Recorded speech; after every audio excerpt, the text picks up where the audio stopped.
The hottest pop culture stories of the day, the box office numbers. Memorial weekend were nutso. Me and Mike are still taking off our clown makeup for who didn't show up. And by the way, there's a bunch of people, including performers, who didn't show up to the AMAs. This is Hot to Go. I'm Brittany. I'm Kendall. And I'm Mike. And you guys, this box office was a record breaker between Lilo and Stitch and Mission Impossible. It was the best Memorial Day box office ever. Ever? Ever. Ever. I thought you were going to say pre-pandemic or our usual misnomers, but ever. It was huge. I partook. We went to Lilo and Stitch. It was Lilo and Stitch, which was great. Honestly, no notes. You know what I mean? Like, that's what you're expecting for a remake. That's what we got for a remake. Fine. Great. And they took our monies and they loved it. And so did they took a lot of people's money. Let's see. Where's the total? The total was 300 and I think 26. Did you get the number? I'm pulling it up right now. A couple of million. Exactly. 322. 322. I'm like, last time I saw was, yes, a 322. And it breaks down each one. Yeah. And it factors in also like Final Destination's Bloodlines. This was its second week only. So it did $20 million too. Plus you still got Thunderbolts at nearly 10, Sinners at nearly 10. So it was a perfect mix. But Mission Impossible, the final stitching. I know. It's big. It's maybe not quite as big as Barbenheimer, but dang, that's massive. The theater I was at was packed. And it's funny. It was like 50-50 kids with parents and then just adults by themselves. They really hit. I think they really have to figure out what generation to hit because this is nostalgic for 30-something-year-olds. Mm-hmm. And most kids, since of Disney Plus, are watching Lilo and Stitch right now. So that combo, it gets a huge demographic out. You're right. I mean, I'm curious, Mike, did you and Sarah go to Lilo and Stitch this weekend? We did not. We were out of town this weekend, so weren't going to be able to make it to the movies, but we are excited to check it out soon. I can't wait for your review as someone who did not see Lilo and Stitch, who has no sentimental value associated with Lilo and Stitch, but is an adult and goes, I'm going to go to the Lilo and Stitch and see what I think. Yeah. And then on top of it, we have to get Sarah's review as well because she loves Lilo and Stitch. Mm-hmm. Yeah. She's a Stitch head and I have never seen it. So it's going to be a fun breakdown to see how we leave that theater and what we both think of it. Do you think that you will be able to be your honest self no matter how you feel about the movie? Hell no. If I don't like this movie, I am getting a divorce. So I have got to love this movie. Helmuth and Johnson. Yes. Let me just tell you. We have the people for you. No, I think it's going to be fun. And I've heard the same thing Brittany says. Anybody who liked the original, go love this one. Yeah. Because it's the same movie. It stays there. They pivot a little to make it make more sense of because it's her teenage sister is watching Lilo as and you learn that right away. And so they kind of make more sense at the end is all I'm going to say. Okay. I am, by the way, you think about Tom Cruise last year, talked about with Top Gun Maverick, how he wanted to bring the movies back, people back into the theater, butts in seats, etc. And he did do it. And now here we are, Mission Impossible, playing a role in that once again. So no matter how you feel about him, there is something to say about that movie star value and the movies that he's able to make because of his name. Yes. And I wanted to see, his... 6 hours ago, he did take to social media. Yes. But I'll let you, did you find his numbers? No, I'm going to do it right now. Okay, gotcha. It was like 83, I believe, something around there. Yeah. But this weekend, this is Tom Cruise on social media, just again earlier today. This weekend was one for the history books. Congratulations and thank you to every filmmaker, every artist, every crew member, and every single person who works at the studios, to every theater and every employee who helps bring these stories to audiences. Thank you. To everyone who works at Paramount Pictures and Skydance, thank you for the many years of partnership and unwavering support. And most of all, thank you to audiences everywhere for whom we all serve and for whom all love to entertain. Sincerely, Tom. And again, this is the final Mission Impossible movie, if you believe it. Actually? Yeah. Well, I mean, I don't know spoilers and I don't want any spoilers because I haven't seen it yet either, but it's called The Final Reckoning for a reason. This is believed to be it. There might be a spinoff. There might be something else, but at least the Tom Cruise Mission Impossible era, according to everything. And again, I haven't dug too deep into it because I don't want to spoil the movie for myself, but this is supposed to be it. Okay. Yeah, 79 million domestically and 191 globally. the Dang. best they've ever done for an opening weekend. So that's good for them considering it was a $400 million budget. Yes, that's not including marketing. Yeah. They need all that money back. They got to hit $1 billion.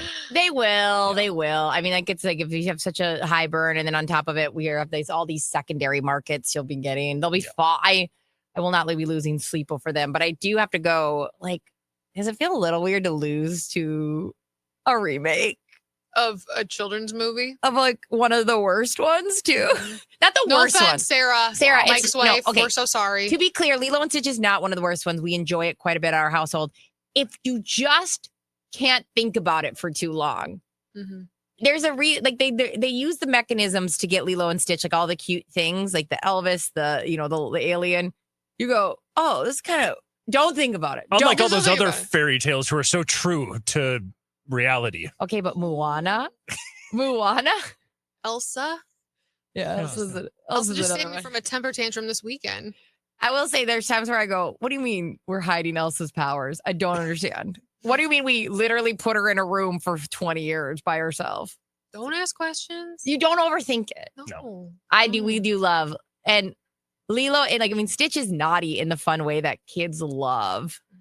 Mhm.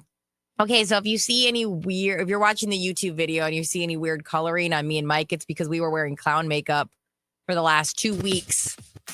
And it's finally time to remove the clown makeup because, as we thought, Taylor Swift was going to show up at the AMAs, announce Reputation TV, and free us from this hellscape that is reality. Unfortunately, that didn't happen. Not only did she not announce it, she didn't show up. But don't worry, neither did the performers. Okay. Which leads me to tell you guys, I've been saying this from day one. AMAs are not real. They are not a real thing. Nobody cares. They were like, who has the most AMAs? No one cares. No one knows. No one No cares. one knows. No one cares. AMAs are not real. It was, to be clear, Mike had us down this rabbit hole today because there was 2 big performers everyone was excited about, Gwen Stefani and Blake Shelton, to perform at the AMAs days prior. This was a pre-recorded performance. They couldn't even. Are they busy? They had like a Are they dental. doing anything? They had a dental appointment or something on a Monday, and they said, "Let's just do this a couple days early." Hey guys, we can't actually get in for that performance time because we're so freaking busy Memorial doing Day. nothing. Memorial Day, am I right? Yeah. The only thing I can come up with, and the only thing I can see is that I guess the Fontainebleau where they were performing, that theater is relatively small compared to where we normally have these types of award shows. Mm-hmm. And I guess the turnaround of getting 2 more performances in there wasn't going to work. So instead, they just did this like cosplay 3 nights earlier. We'll bring 50 people in and make it look like there's a lot of people there and then do a performance and then play it back for everyone in the studio. Because again, that's where we first saw this. People are in the studio like, okay, I'm so excited to see Gwen Stefani come back and do all our favorite hits and BANANAS. This is going to be great. And then all of a sudden it happens on a TV screen. She's not even there. So they experienced worse seats for what we watched as well. Correct.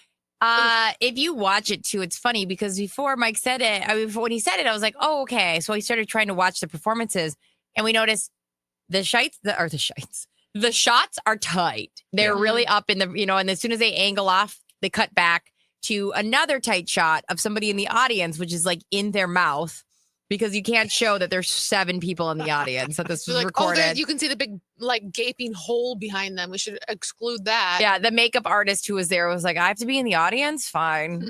All right. Craft services, how you doing? And when Blake introduced her, you just saw like 3 layers of people and then black. Dark. And it was like, oh, that's because there's nobody back there. It's so weird. People It's so were- weird. Why not just like acknowledge we shot this some other time? Yeah, We don't pre-recorded. need this. We don't need audience shots. Then like what? I don't get it. I don't. Mike, anything? I mean, are they coming out to say anything? No, again, yet? I've seen the only thing I can see and I can kind of figure out is that it's just because of this really small venue. They haven't said a thing. The only interesting thing is people were like, she was actively tweeting this whole time. And we were kind of waiting to see because people noticed right away they weren't on the red carpet. Yeah. Like they legitimately weren't there Monday night. And it's They not, were there 2 nights earlier at the same venue performing and doing this and recording it. And then they played it back and then they didn't bother showing up for the actual event. and then it's also like this couldn't be a kept secret because of all the people that were in the audience. And there were all these TikToks now where they were saying, yeah, we're watching a pre-recorded concert as well. Like, we all are watching this together. So they knew they weren't going to get away with this. Then why pretend? I mean, okay, a little bit of devil's advocate. We know he needs one.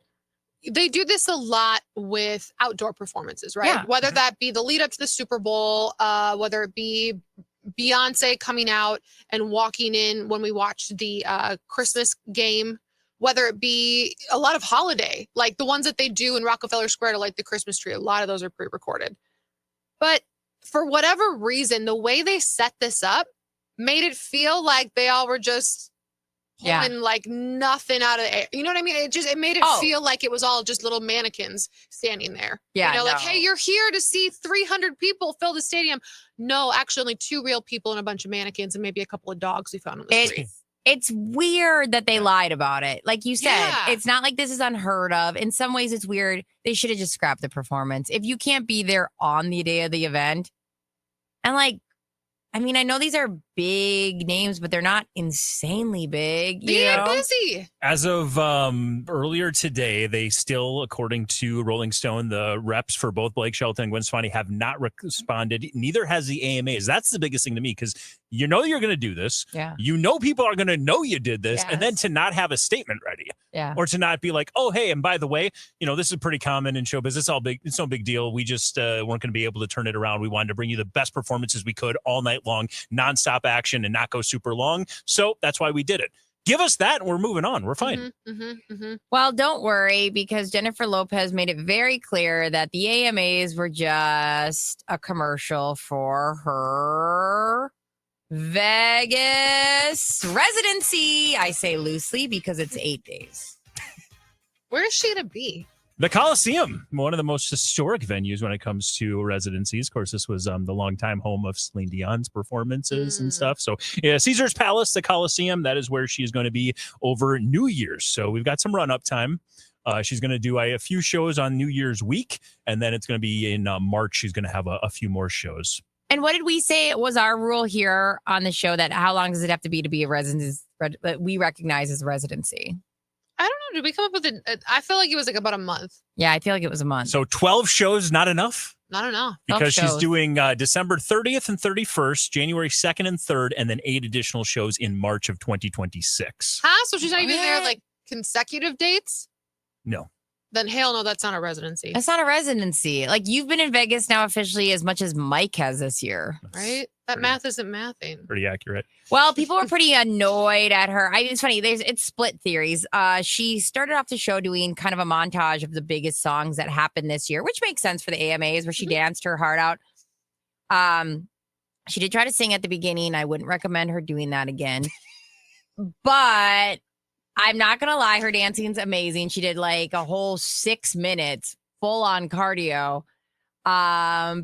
What people got mad at is where I don't know if this is like a full on mad. She kissed one of her male dancers, and then she kissed 2 of her female dancers. And a lot of people are saying, is this just your way of getting back at Ben Affleck? To which I say, it's not always about him. No, J-Lo's always been sexy. Yeah. And she made sure that everybody knew this was a sexy dance, because at one point during the dance, it just said sex and lights. So, In case you were wondering, feeling it or understanding, this is sex. Sex, and it sells. Oh. Yeah. She did. I mean, she's a great dancer. Again, I think it was 6.5 minutes of her going hard is pretty impressive. But sometimes it feels a little, I don't know, just this like overt. You go, okay, all right. I wonder where she got hurt. Like, you know how she got that big old Her face thing on her face from practicing for the AMAs? Like, she was going so hard that she beat up her face for you, America. Yeah. To not even watch. For the AMA, it's not our fault. The AMAs are awful. Yeah. I wonder if it was when she was making out with somebody. Like they caught chin and she caught eye and nobody caught mouth. You know what I'm saying? Well, the story we got was she was jumping on someone's back, and a man's back was sweaty, and she slipped off it. And there was a few times like that. So she jumped on someone's back a few times in the okay. So then that's when it was. Yeah, she got tossed around quite a bit. Okay. I watched the whole thing. Thank you. You're welcome. Thank you. It was actually like we heard it. Yeah, so I don't know if that's worse. It was terrible singing at the beginning. But like, that's okay, J-Lo. Just like Jessica Simpson, we're fine with that. We know. We know. I would go to her show. She's still Jenny from the block. I would go to her show, but I don't think there'll be, I mean, it's not a residency. So. I'd rather watch J-Lo sing than Gwen Stefani, though. Like, any day. Yeah. Ugh. Yeah, I'm with you. Sorry, Gwen. You ain't got, I don't know what it is. She can't sing. No, I'm with you. Especially if one's in the room with me and the other one is 3 days earlier. Then I definitely will give the advantage to J-Lo. Yeah, true that. By the way, pre-sales begin Monday, June 2nd, and will be on the sale for the public the end of June that week, so June 6th. I think it'll be a fun show. I think she's such a good dancer. She puts on a great show. Just don't expect if the Celine Dion of it all. That's not going to be it. And she did a residency. She did like over 100 shows at Planet Hollywood for a while. So she's definitely done the residency thing again, a longer, more traditional residency, not just this kind of one-off. An actual residency. She needs the money because we had the tour that didn't work. We had the movies that didn't work. So I could see her being like, all right, time to pay the piper. Let's do some shows. Is it time yet? Is it time to talk about you two being clowns? You clowns. Oh, Brittany and Mike, for the last 2 weeks, all I've been hearing about from both of you two and from the entire Taylor fan club world, y'all been picking up Easter eggs where they were not getting put down. AMAs was spelled out on her website under her merchandise. Didn't you know? Didn't you know that she's wearing this type of dress with Travis Kelce on Mother's Day because it's an Easter egg for what she's going to do at the AMAs? Didn't you know that she's releasing this Reputation song because Reputation Taylor's version is coming out at the AMAs? She's making an announcement when she gets an award. That's what Taylor does. Taylor was not there. Taylor did not win. And I would like my clowns to speak now. You forgot that Reputation in Irish is actually looks like the Tortured Poets Department logo upside down. Yeah. You forgot about that one. How could I forget? Here's the thing. I would love to talk about this. I actually have to take a call and go.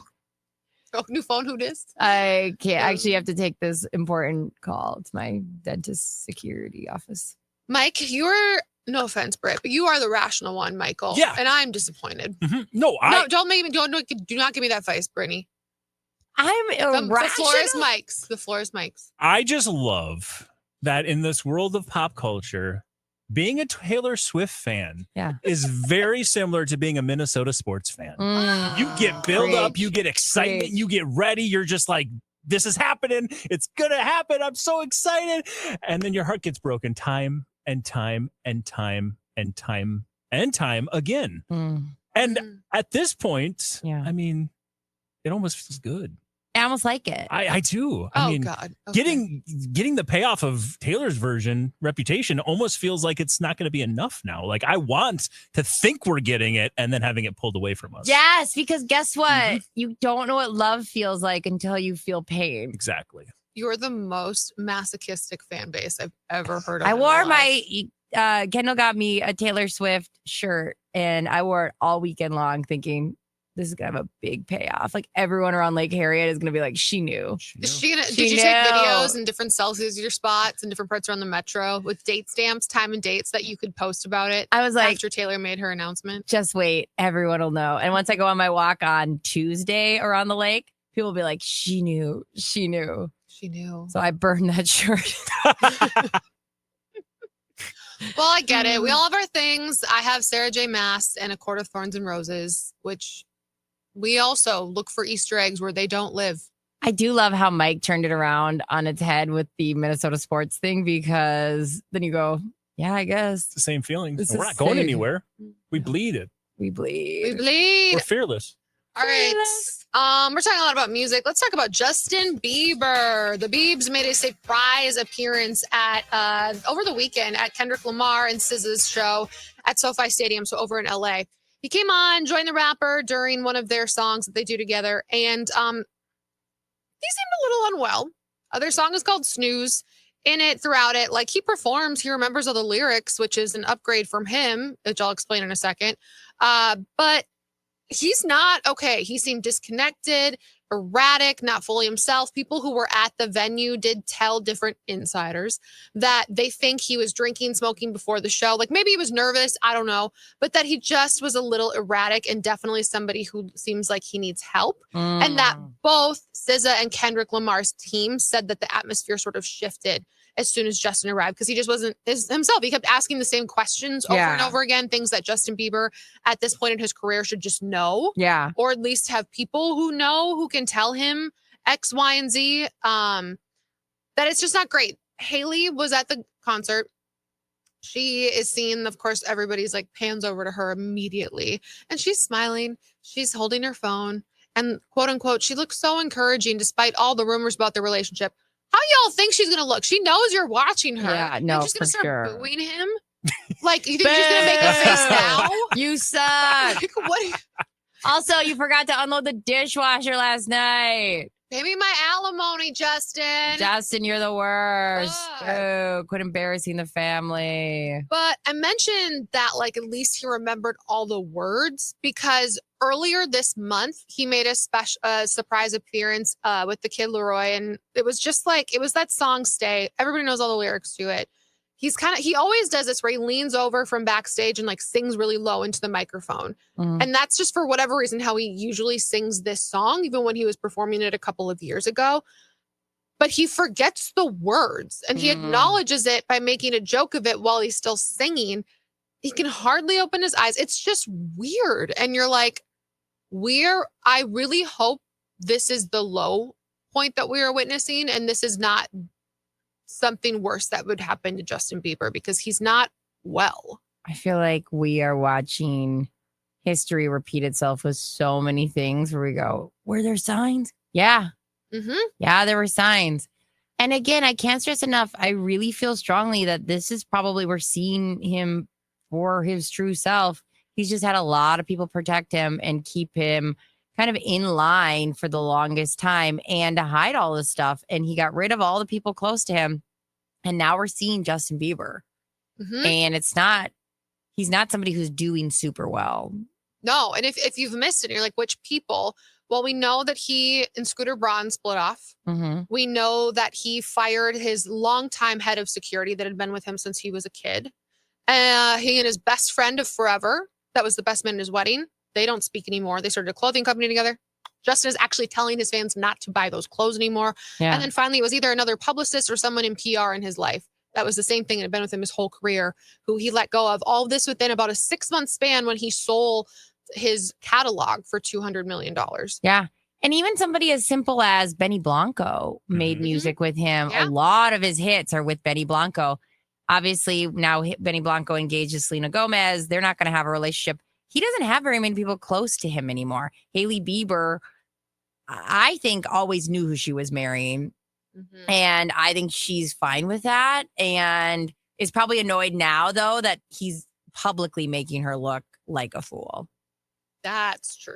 Yeah. But at first I thought it was having the kiddo kind of pushed him over the edge where he's like, you know, it makes people do crazy things sometimes to kind of prove they're still cool, young and whatever, or have that like existential crisis. But now I'm starting to kind of piece together that this might always be Justin Bieber. We just are just getting to see the real Justin Bieber, which, you know, I'm not saying isn't something that isn't still somebody worth helping. Like I would love if he took a beat, got some help, but you know, he has to face some find a reason why he'd want to. Absolutely. We'll see. All we know is that only time will tell with this one, but I think that this would have been a great moment for him to just come on, do one song with two performers who are so excellent and will hold you up. Like if you are terrible, like SZA literally holds him up to one of it. To screw it up enough that we're all talking about it and not like, hey, you seem okay. You just came up for this one song. Sad. Those are your hot to go. They're both hot and they're on the go. Please like, subscribe, all the things.